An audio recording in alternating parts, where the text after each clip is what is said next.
आप सभी को जय माता दी, जय श्री कृष्ण। आप सभी के लिए ये बहुत सुंदर वीडियो लेकर आई हूं। मैं आपकी अपनी गुरु माँ महामंडलेश्वर अंजनी देवा दास जी महाराज। आप सभी को जन्माष्टमी के पावन पर्व की ढेरों बधाई। भगवान श्री कृष्ण के जन्म महोत्सव में ये पूरा विश्व, पूरा ब्रह्मांड जो है नृत्य कर रहा है और ये गूंज हमारे शिव शक्ति धाम में भी हो रही है। आइए हम सब भगवान श्री कृष्ण के जन्म महोत्सव पर चर्चा करें। किस प्रकार से हम भगवान की आराधना करें, कैसे हम भगवान को प्रसन्न करें और कल के दिन भगवान से हम बहुत सारा आशीर्वाद प्राप्त करें। ये वीडियो आप सभी के लिए है। शुरुआत में यहीं से करना चाहती हूं कि आप सब जानते हैं कि जब हम श्री कृष्ण भगवान का ध्यान करते हैं तो सबसे पहले एक जाप करते हैं, मिलकर करते हैं, हाथी घोड़ा पाल की जय कन्हैया लाल की। आप सब जानते हैं कि बचपन से ही आपने ये बात कई बार सुनी होगी कि हम जब भी जन्माष्टमी का पर्व मनाते हैं तो इस प्रकार से हम भगवान को रिझाते हैं। क्या आपने कभी सोचा है कि यही नाम लेकर हम भगवान को क्यों प्रसन्न करते हैं? हाथी घोड़ा पाल की जय कन्हैया लाल की। हाथी घोड़ा पाल की एक शब्द है, इसका अपने आप में बहुत सुंदर अर्थ रहता है। आइए जानते हैं क्या अर्थ है इस बात का। जब भी आप इस बात को जपते हैं तो इसका अर्थ निकलता है, जिस प्रकार से एक श्रमिक परिश्रम करता है और परिश्रम करने के बाद उसको परिश्रमिक वस्तु प्राप्त होती है। परिश्रम के बाद हम उसको एक प्रकार से आसान भाषा में कहें तो वेतन, आसान भाषा में कहें तो किसी न किसी चीज का मूल्य जब आपको प्राप्त होता है तब आपको उस काम को करने का बड़ा ही आनंद आता है। यानी हाथी घोड़ा पाल की अर्थ है कि जब आप कुछ भी करते हैं तो भगवान आपको उसका वेतन, उसके प्रति लाभ, उसका कोई ना कोई फल जो है वह आपको प्राप्त होता है। अगर हम संसारिक हैं तो ये हमारे जीने का ही अधिकार है कि हम सब चाहते हैं कि हम जो कर्म कर रहे हैं उसका फल हमें अवश्य प्राप्त हो। हालांकि भगवान श्री कृष्ण कहते हैं कि तू कर्म कर, फल की इच्छा मत रख। कर्म की ओर बढ़ना है, फल तो भगवान स्वयं ही देते हैं। इसलिए कहते हैं कि हाथी घोड़ा पाल की और जय कन्हैया लाल की। तो हम भगवान श्री कृष्ण के लिए कल इस जाप को करते हैं तो भगवान हमसे प्रसन्न हो जाते हैं। क्या आपके घर में भी है छोटे से बाल गोपाल? अगर आपके घर में अब तक बाल गोपाल नहीं है तो हमें उनके छोटे से स्वरूप को अपने घर में अवश्य लाना चाहिए। जहां हम माता की आराधना करते हैं तो मंदिर में उसी रूप में हम एक छोटे से बाल गोपाल को भी रखते हैं कि कलयुग में भगवान श्री कृष्ण के इस रूप की बहुत सारी कथाएं और लीलाएं हम सुनते हैं। कल उनका जन्मदिन है 26 अगस्त, वार रहने वाला है सोमवार। ये शनि का वर्ष है, तिथि रहेगी 8। नक्षत्र कितना सुंदर है, रोहिणी नक्षत्र और चंद्रमा उच्च की ओर आपको लेकर जा रहा है। इसीलिए कल का जो भी ये जन्म रहने वाला है ये अपने आप में बहुत विशेष और बहुत खास है। देखिए, खास बनाने से बनता है। अगर आप घर में यूं ही बैठे रहेंगे तो ये खास नहीं होगा। अगर आप चाहें तो इसे बहुत ही खास बना सकते हैं। प्रारंभ करते हैं आपके घर के छोटे से बाल गोपाल श्री कृष्ण हरि की। कल के दिन हमें भगवान श्री कृष्ण को स्वच्छ वस्त्र अवश्य पहनाने चाहिए। अगर आप इच्छा रखते हैं तो भगवान हरि को आप नए वस्त्र पहनाएं। सुबह के समय भले ही आप भगवान को जल के साथ स्नान कराइए, लेकिन भगवान को स्वच्छ वस्त्र अवश्य धारण करा दीजिए।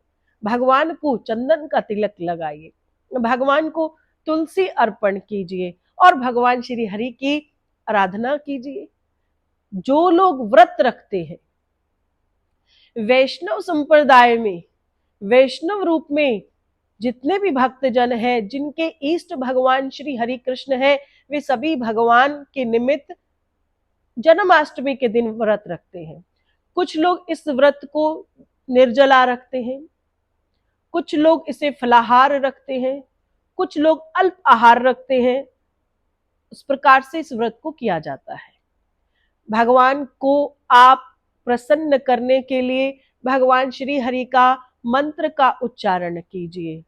मंत्र के कई नाम है, पर मैं नाम जाप की अगर आपको बात करूं तो हरे राम राम राम हरे हरे, हरे कृष्ण कृष्ण कृष्ण हरे हरे, ये नाम जाप है। हमें इस मंत्र का उच्चारण करना चाहिए।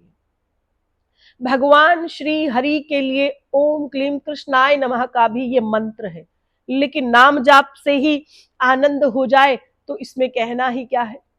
कल के दिन आप भगवान को नए वस्त्र पहनाएं, उन्हें स्नान कराएं, उन्हें तुलसी अर्पण कीजिए, पीले रंग का चंदन जो है वे भगवान के मुख पर लगाएं। भगवान श्री हरि को प्रेम रूप से आप भगवान के लिए भोग प्रसाद बनाएं। भगवान को दूध बहुत प्रिय है, गौ माता बहुत प्रिय है, उनका दूध, उनका माखन, उनकी मिश्री और साथ में फल आहार 56 भोग आप किसी भी प्रकार से भगवान श्री हरि को प्रसन्न कर सकते हैं। जो भी भक्तजन भगवान को कुछ भेंट देना चाहते हैं तो वे क्या करते हैं, भगवान श्री कृष्ण को बांसुरी गिफ्ट करते हैं। कल के दिन उपहार में भगवान को बांसुरी दी जाती है चांदी की। कई बार कई भक्तजन जो है किसी नेक कार्य के लिए जाते हैं तो वे जो बांसुरी जन्माष्टमी पर उन्हें पहना देते हैं, वे बांसुरी अपने साथ लेकर चले जाते हैं। कहते हैं बहुत ही शुभ होता है। भगवान श्री हरि अर्थात बाल गोपाल कन्हैया को हम मोर पंख गिफ्ट करते हैं, अर्थात उन्हें भेंट करते हैं। देखिए भगवान को मोर पंख जब आप उपहार में देते हैं तो क्या कहना इस बात का। भगवान श्री हरि को मोर अत्यधिक प्रिय है और मोर के पंख से उनको किसी भी प्रकार की उनके वस्त्रों पर पहनाई जाए, उनके मुकुट पर अगर मोर पंख धारण कराया जाए तो कहते संसार में व्यक्ति जो है उच्च कोटि पर उसको स्थान मिलता है। इसीलिए हम भगवान को कल मोर पंख जो है वह देते हैं। बांसुरी अगर चांदी की न दे सके तो कहते फिर लकड़ी की, यानी जो लकड़ी की बांसुरी होती है वही हमें भगवान के कल के दिन अर्पण करना चाहिए। सारा दिन बिल्कुल स्वच्छ रहना चाहिए। अगर हम व्रत नहीं करते हैं तो हमें प्याज लहसुन भी नहीं खाना चाहिए और बहुत ही सात्विक रूप से हमें भगवान की आराधना करनी है। भगवान का जो विशेष भोग है वे है माखन और मिश्री का। इसीलिए माखन मिश्री के ऊपर तुलसी का पत्र या फिर जितना भोग आप लगाएंगे उसके ऊपर तुलसी का पत्र अवश्य रखिए और भगवान श्री हरि को कल के दिन बहुत अच्छी अच्छी चीजों से भोग लगाइए। शाम के समय भगवान को दीपक कीजिए, भगवान के निमित्त मंत्रोच्चारण कीजिए, भजन कीजिए, कीर्तन कीजिए, साधना कीजिए, आराधना कीजिए। कहते हैं कि जिस प्रकार से नवरात्रि है, जिस प्रकार से शिवरात्रि है, उसी प्रकार से जन्माष्टमी है। ये रात बहुत मुख्य होती है जब भगवान श्री कृष्ण इस धरती पर वापस से आते हैं और जब आए थे तो वे रात बहुत घनघोर काली रात थी, चारों ओर वर्षा हो रही थी। तो इस प्रकार से भगवान श्री कृष्ण का जन्म हुआ था। तो माता यशोदा को कल के दिन भगवान श्री कृष्ण संतान के रूप में प्राप्त हुए थे। जो भी बच्चे संतान सुख के लिए, संतान की गति और तरक्की के लिए भी कल के दिन भगवान श्री हरि की आराधना कीजिए, उन्हें खूब सारा सजा दीजिए। देखिए इनका जन्म कराने के लिए सभी भक्तों को एकत्रित होकर बैठना चाहिए। बात कर लेते हैं पंच अमृत की। एक कटोरी लीजिए, उसमें पंचामृत बनाइए। उस पंच अमृत के अंदर मैंने पहले भी आपको बताया है, सबसे पहले आप उसमें दही डालिए, दही के बाद आप उसमें थोड़ी सी खांड डालिए, उसके बाद आप उसमें शहद, शहद के बाद आप उसमें देसी घी, अगर वे गाय का हो तो उत्तम, नहीं तो जो भी आपके पास है, और अंत में उसमें दूध डालकर उसे अच्छी तरह से मिला लीजिए। ये तो हो गया पंचामृत। आप भगवान श्री हरि का अलग अलग इन पदार्थों से भी स्नान करा सकते हैं। यानी सबसे पहले आप भगवान को शहद चढ़ाइए, पहले भगवान को जल चढ़ा दीजिए, फिर भगवान को शहद, शहद के बाद आप उनको खांड, फिर उनको दही और सब कुछ चढ़ाने के बाद फिर आप उन पर दूध अर्पण कीजिए और पुनः स्वच्छ जल से फिर उन्हें स्नान करा दीजिए। स्नान कराना ये कब कराना है?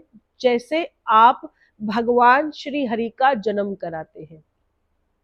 आइए जानते हैं कि लोगों को ज्ञान नहीं है कि जन्म का कैसा महत्व है।